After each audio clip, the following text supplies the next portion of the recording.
Hello, Carrots here. Welcome to the beginning of Generation 3 of the Perfect Genetics Challenge. It's winter time and there is a pond just across the road from their home, and a few of the household have gone to do some skating. Back at home, to my surprise, the fish in the fish bowls are all still surviving. Altogether, there are 13 fish bowls, and each fish bowl contains a different type of fish, and each fish is a perfect specimen. They were captured and placed in fish bowls so that two of the siblings in the household could get their lifetime wish of presenting a perfect private aquarium. Meanwhile, downstairs in their external eating room, Cindy is reading, and she's accompanied by 3 of the imaginary friends made real. And Damien is making great progress on his lifetime wish of illustrious author. He's already got to level 10 in painting, and now he's going to concentrate on his writing, which he also needs to get to level 10 to get his lifetime wish. And Lola is sticking with sculpting for a little bit longer before she starts reading lots of recipes, because she needs to improve on her cooking if she's going to survive on her own when she moves to Vice City. Lola is the imaginary friend made real of Donna, and Donna is the heir who is going to head up Generation 3. She'll be getting married in the next episode, which is preparing for the wedding in this episode.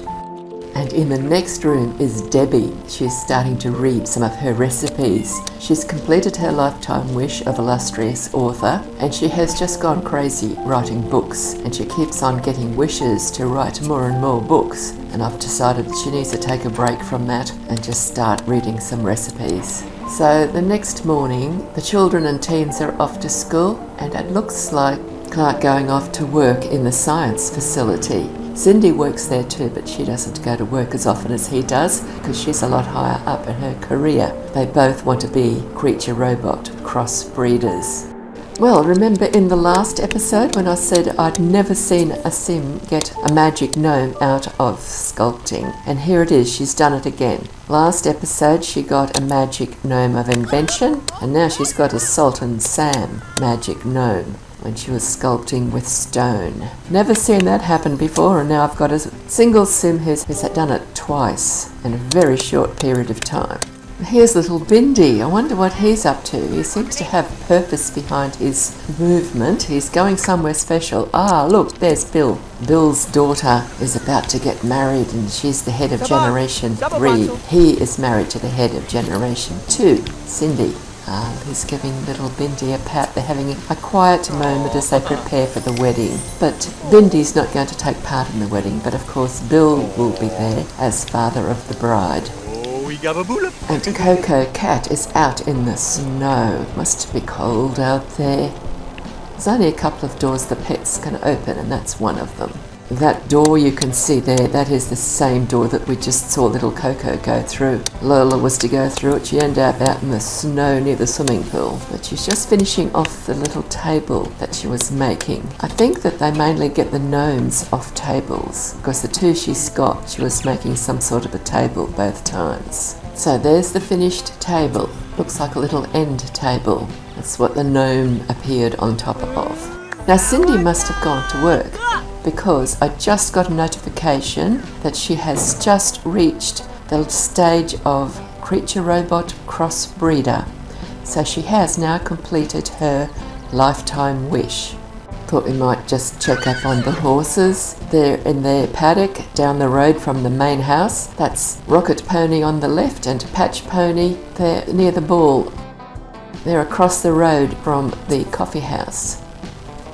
There's Lana sitting outside in one of the chairs in the snow while she reads one of her recipes. A wild horse has dropped by to visit, and that's little Eunice on the left and Connor on the right, and our founder Olivia is standing behind the horse. In the garage, Eunice's twin brother Damien is painting with their father Bill. Cindy and Bill only had twins. They had 3 sets of twins, and Donna was one of the second set. But we'll see them all together at the wedding. They kept going out in the snow to paint, so I put some extra easels indoors for them. Some of the Sims now prefer to paint indoors. Others continue to go out into the snow in their outdoor gear to paint. I'm talking about Donna, of course. She's got a thing about a particular easel that she just wants to use all of the time, even when it's snowing. And upstairs on the ground floor, we see several members of the household are reading their books. Little Patsy over there's into the fishing bait books now. She can't read recipes until she ages up to teen. But the 2 sitting closest to us there are Oliver and his imaginary friend made real, Poppy. Only Damien is working on writing now. Lola's stopped sculpting for the time being. She's just going to read lots and lots of recipes.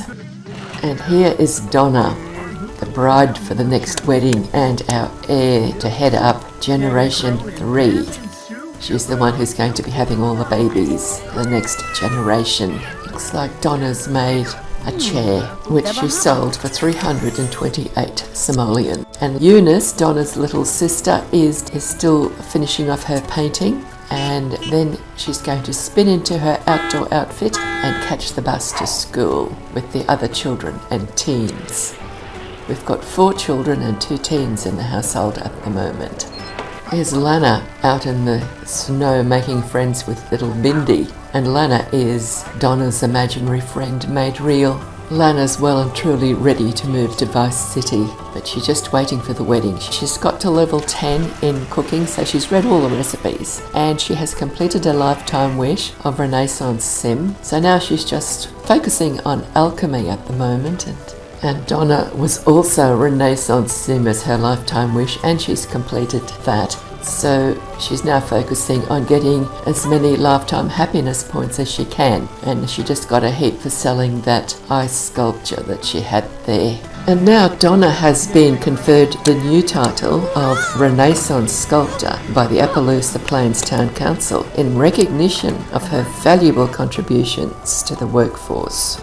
Eunice and her imaginary friend made real, Patsy, were missing, and it was getting late, so I went looking for them and I found them throwing snowballs at each other in town. I sent them home, and Eunice decided to then get into the igloo that somebody has built in their yard. The next day was sunny, the first time I've seen the sun out since winter began, and there was Craig rushing off to work at the science facility, and there's Poppy and Damien heading off to the bus, and there goes Eunice.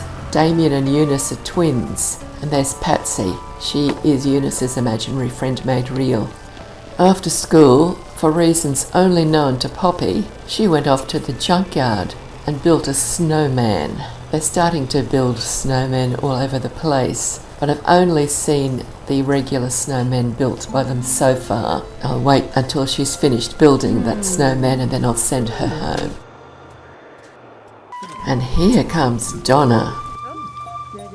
Hopefully there'll be some romance happening soon. Oh yes, look, here comes her boyfriend, Clark. Clark was made especially for her. They share only one trait, that is friendly. I hope that's enough. They seem to be getting along really well. Let's hope they make some moves towards speeding up the progress to their upcoming wedding. Well, at least they're chatting happily together.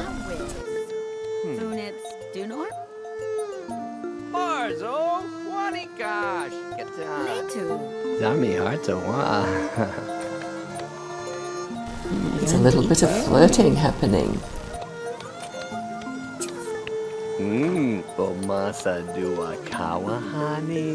Love hearts above Clark.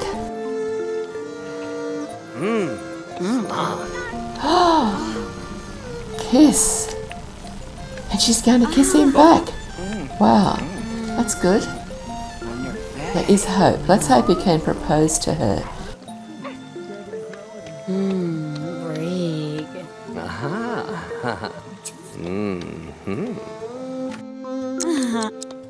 Oh, flowers. Oh. That's a good move. Bazooty. And now they're staring into each other's eyes. Might be some more flirting. Oh, massage coming up. That's a very advanced move for romance.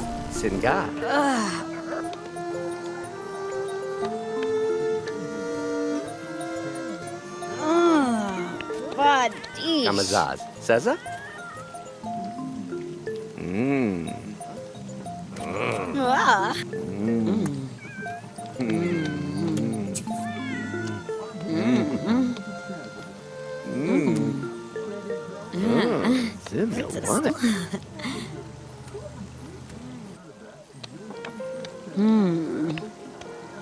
Abby Herc.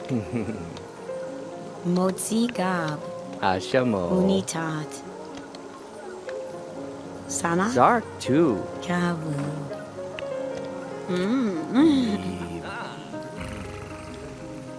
Louis Pazor.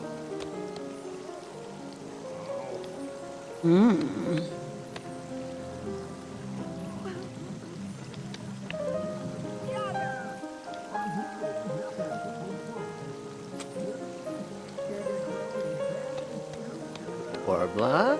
Ignu. Fringa? Ukanasu? Farm new me. Wadlu Nakatarg.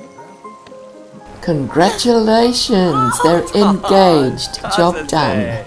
Now let's leave them to it and go and see what the rest of the household has been getting up to while we plan a couple of parties. We need a bachelorette party and a bachelor party. Here's Poppy. She's got home from building the snowman in the junkyard and now she's feeding the fish. And Coco the cat's doing its usual job, guarding the fish bowls and meowing at them, just trying to see if she can find a way to get up there and actually catch one of those fish. When I added the fish bowls, I had difficulty finding spots for them. There are 13 bowls altogether. They were added so Sims in the household with to display a perfect aquarium lifetime wish could get their lifetime wish. So there's 13 fish bowls and each contains a different type of fish and each fish in the fish bowl is a perfect specimen. So it's going to take Poppy a while to get around to feed them all. But anyway, she's got to go off to school now, back out into the snow in her outdoor outfit. And when the children and teens go to school, that's a signal for Clark to go to work at the science facility. So Clark's gone to work for the day now and some days Cindy goes too.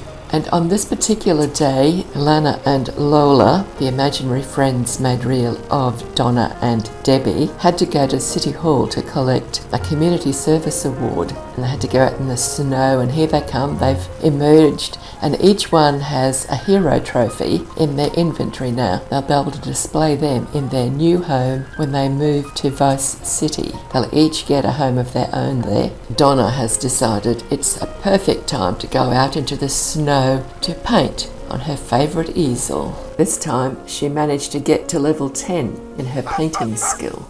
Meanwhile, Olivia, Debbie and Lola are in the garden with Bindi, who's chasing his tail. Everybody's doing something at home. Bill was in the garage sculpting and he created a masterpiece sculpture. It was time for him to go to work, but he managed to sell it before he left, otherwise it would have been all melted away when he got home from work.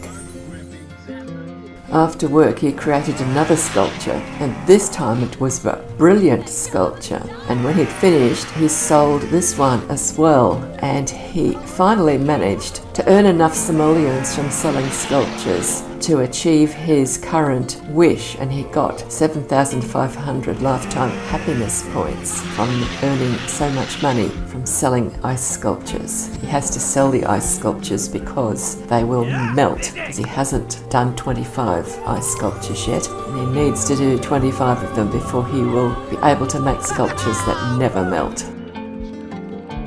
Then he decided that he'd work in stone for a while. Let's hope he gets a sculpture and not just a gem. When there were no spare computers downstairs, I gave Damien one of the spare laptops that Olivia got out of the family inventory a few episodes ago. And then I discovered he'd set himself up on the landing that we sometimes use for small birthday parties. And he's working on his next book, working on his lifetime wish of becoming an illustrious author. He's already got to level 10 in painting. Now he's got to get to level 10 in writing as well. Denise has completed her illustrious author lifetime wish, but I think that Damien's still got quite a way to go before he completes his lifetime wish. Downstairs in the playground, we see the two imaginary friends, Connor and Patsy, playing on the swings. Connor is pushing Patsy and helping her swing higher and higher. I hope she doesn't go all the way around over the top. I think she's pretty safe. Indoors, a few members of the household are enjoying listening to Donna learn some guitar songs that she purchased from the store. Her twin sister Debbie is over there working on the computer, not because she needs to improve her writing skills. She's already managed to complete her lifetime wish of illustrious author, but she keeps getting wishes to write more and more novels. And so when she's not reading recipes or skill books, she is writing, trying to get as many lifetime happiness points as she can before she moves to Vice City. And here on the right close to us in the front here is Cindy. She is the mother of Donna and Debbie. Now Donna and Clark are planning to get married shortly. We won't have the wedding in this episode. They've each got a wish for a bachelor or bachelorette party. And I've decided to grant those two wishes, and I couldn't find a venue that was suitable in Appaloosa Plains, although I suspect there probably is one there somewhere. So I added the bowling alley that I previously made for Isla Paradiso, and I made it for Carolyn with her video, which is Carolyn and Friends videos. And I placed that in a spare community lot in Appaloosa Plains, and I swapped things around a bit to make it so there was a dance floor and other things so they could have a party there. And that was where I wanted Donna to have her bachelorette party. Unfortunately, when I tried to get her to have the party there, I got told that you cannot have a party in this venue. So I added the cake shop from the Katy Perry Sweet Treats stuff pack, and I set it up as well, but I gave up by that time and decided not to worry about having the party there. I also placed the wedding venue that I made some time ago, the small wedding venue that we've had most of the weddings in over the past few episodes, but there was no lot for it, so I had to add a lot, and I placed it, but it was not really set up for a bachelorette party. So in the end, I ended up deciding, after many false starts and rejections, let's just have it at home in the birthday party room downstairs. So that is where Donna had her bachelorette party. And it was an interesting party. She didn't know very many locals, but she invited a few. One of the guests turned out to be Clark's former high school sweetheart, Benny Hennessy.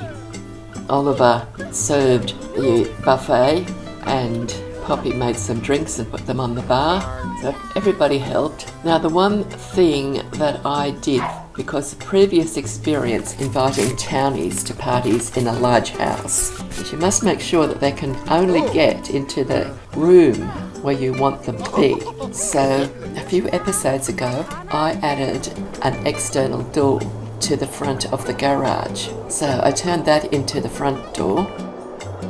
At this point, a fire engine had turned up out front, and two scantily clad firemen came into the newly designated front door, walked down the new internal staircase into the party room, and set themselves up as the main entertainment for the bachelorette party. There are two internal doors in this birthday party room, and I locked both of them to everybody except the household, thereby keeping all of the non-household guests out of the rest of the house, which ensured that they would all have to gather in the party room. I wasn't too sure what to do about the children. They just kept coming and going freely, and I think Donna baked that dessert that's sitting on the table. Lucky I put the dance floor in, isn't it?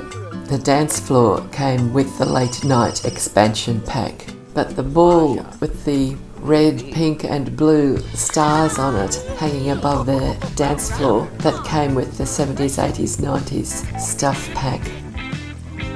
Now see that sim on the far right of the screen in a dark suit, red shirt and orange tie with a baseball cap on back to front, walking across the dance floor now. Well, I didn't recognise him. I thought he was one of the townies until I saw him going through that door, and I thought immediately, oh, there's Debbie now. And when I saw him going through that door into the room where they work on the chemistry tables, I assumed I must have left a door open upstairs somewhere, an outside door, and one of the townies had got in and was wandering freely around the house, and I was quite disturbed about this. I didn't recognise him, and he's enjoying himself. Look, he's dancing with some of the guests. Little Eunice is there. She's been dancing all the time. Donna's standing there just watching. I hope she's having a good time. I went to such an effort to get this set up to start. Benny Hennessy's there dancing next to the fireman. Looks like some other sim. Oh, that's Bill. That's the father of Donna and Debbie and Eunice. I don't know where Damien is. He's Eunice's twin brother. And the elder twins, Denise and Daryl, they've already moved out. They live in Vice City now. Debbie's gone over to get it. Now Debbie's there chatting with one of the firemen. She seems to hit it off with him. Might have to capture him and send him to Vice City with her when they go. I'll probably forget to do that though. The other fireman's over there chatting with one of the guests. I'm not too sure who he is, the guy with the blonde hair. But there's quite a few townies here. Don't really recognise any of them. I've seen some of them around. Don't remember seeing that blonde guy though. That's Lana just walked down the steps. And there is Damien just come in with the blue shirt on. It's his outerwear. He's Eunice's twin brother. And his imaginary friend made real is there as well, little Connor with the crown on. He's stopped holding court and now he's dancing. Looks like Damien must have been hungry. He's just gone and got himself something to eat. Well, I think we've just about seen the party. There's Olivia standing down the end there in front of the sink behind the chocolate fountain. She is Donna's grandmother and the founder of this Perfect Genetics Challenge. I wonder, have you worked out yet who that strange man was? The one in the red shirt with the orange tie who came into the room from the inside the house, not in through that temporary front door. Well, I think that Donna might have worked out who he is. She's walked over to him and she seems to be looking at him very closely, and she has challenged him to make a toast, and he obliges by drenching her in a bottle of champagne. But they're making friends. That's good, I think. Who is he? She's just been drenched in champagne. She must be getting cold. She's very wet. She's just standing there wondering what to do. It's her bachelorette party and she is just confused. Everybody else is having a great... Oh, look, she's done it. She's spun into something dry. A red and white checked bikini. I didn't put that on her. That's something that she has invented for herself. Her parents, Cindy and Bill, have been standing there for ages now just watching her. But Bill's just wandered off. I think he wants to get something to eat. He's got her full attention. I was getting a bit worried, wondering if she was flirting with some other man and how Clark would feel if he found out about it. She's got wedding rings on her mind as well. It's a bit bizarre. Wonder who he is. I still haven't worked out who he is. The guests are getting tired. I think it's about time to wind up the party and send everybody home. I think they've had a good time. So everybody's gone except the bloke she was chatting to, and he's now spun into his everyday outfit, and it's Clark. Crashed her bachelorette party, and now he's going to have his bachelor party. Fortunately, the main aim of having this bachelor party was to fulfill his wish to have a bachelor party, because otherwise you could not, by any stretch of the imagination, consider it to have been a roaring success. I think all of the townies were partied out after the wild, well, not quite so wild, bachelorette party we've just had. There he is standing there in his top hat and his bachelor outfit. There's a couple of townies in the room. Oh, there's Lola. She wasn't here for the bachelorette party, so I guess she'll have a good time, maybe. I think she's going to tend the bar for a while. I added some music to the room for these parties as well. We haven't had music down here before. Donna's upstairs in the kitchen. She's cooking something for the party, and she's wearing a black party dress. That's a dress that I haven't seen before. Didn't give it to her, she's just chosen that one all by herself. I suppose it's reasonable for her to attend his bachelor party, considering he crashed her bachelorette party. And there is Olivia turning up, and she's got a long black dress on, and I'm sure I didn't give that one to her either. Only Lola appears to be wearing something that I actually gave her. Now, I was hearing some interesting sounds somewhere else in the house, and I found little Connor sitting on the floor in the nursery playing with the police car, and I was absolutely transfixed with the sounds he was making. I think he was having fun.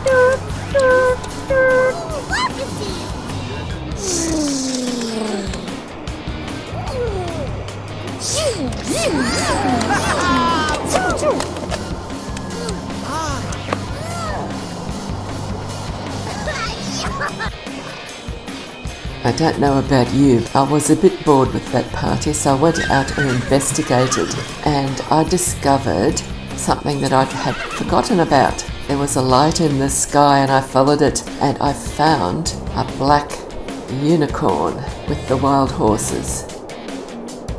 So I thought I'd let you see it. We won't go back to that boring party. They did seem to be having fun though, some of them. We'll pick it up the next day when the guests started arriving for the wedding.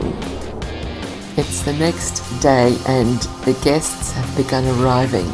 Here are the three heads of each generation. On the left is the founder, Olivia. She's gone grey now, but she used to have that pink hair. And her daughter Cindy standing beside her. And Cindy's daughter and heir, Donna, is next to her. And of course Donna is the one getting married. Don visited both places, Mountain Lakes and Vice City, and he picked up all of the Sims who are descended from him and Olivia. There was only one left behind because she was a tiny baby. Now we'll go through and I will try to let you know who's who and how they're related. The one in the red shorts is Betty, and she is James's daughter, and that's Poppy on the left, you know her, and directly behind Poppy there's a fairy, and that is Elsie.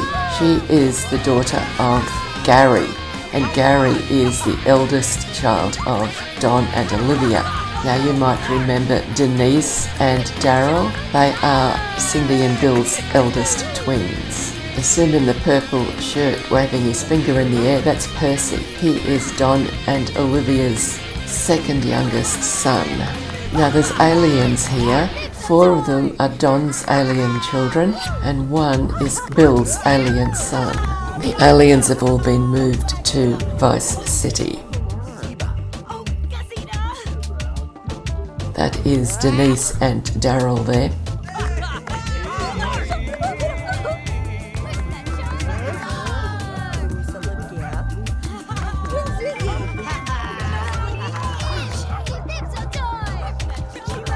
The fairy with the long red hair, that is Donna. She is Gary's wife and the mother of the 2 young fairies. That's Charlie with the blue wings, and his sister is Elsie. James's 4 children are here. We've seen Betty. That's Francine with the long dark pants on, thinking about bowling, and a teddy bear. We haven't come across James, the only boy, and Amelia is here somewhere as well. Amelia likes to get all dressed up. You'll usually see her done up, looking really very well dressed. She's not a casual dresser.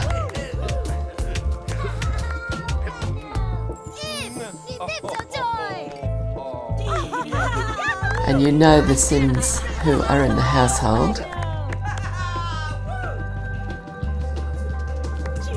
So I think I've told you most of them. I haven't shown you Owen or James yet. They're here. We did see Owen, the back of Owen's head a while ago, and James is way down the back. Well, that is Owen there in the white shirt on the far left, and behind him with his back to us is James. But now we've turned around. That's Elsie in the shorts. That's James's daughter Amelia in that dark blue dress, just standing there next to Donna. She's the one with the high heels on. She likes to dress up, and she thinks high heels are pretty good.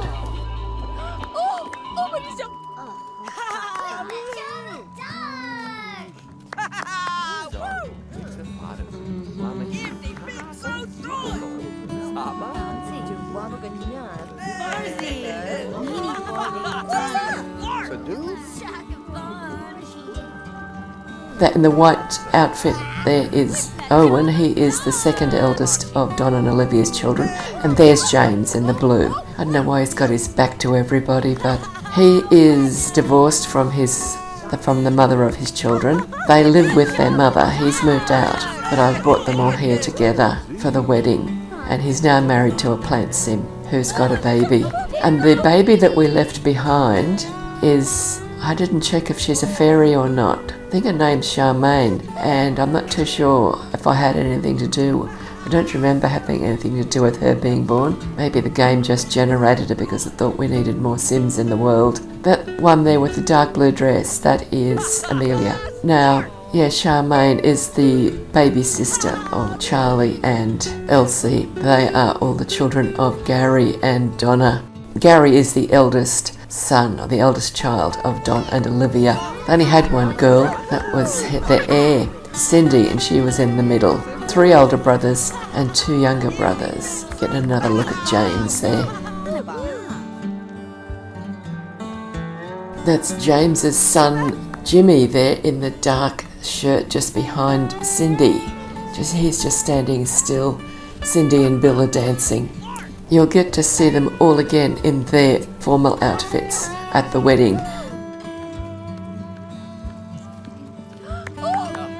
And that is the venue. It's my indoor-outdoor wedding venue, which is in my studio on the Sims 3 Exchange. So thank you for watching. I hope you've enjoyed the video. You'll see a lot more of all of these Sims. I've taken wedding photos of each family group, so you'll get to see who's who again in the next episode. So thanks for watching. Hopefully you've subscribed, and if you've enjoyed this, please give it a like. Bye bye for now, and happy simming.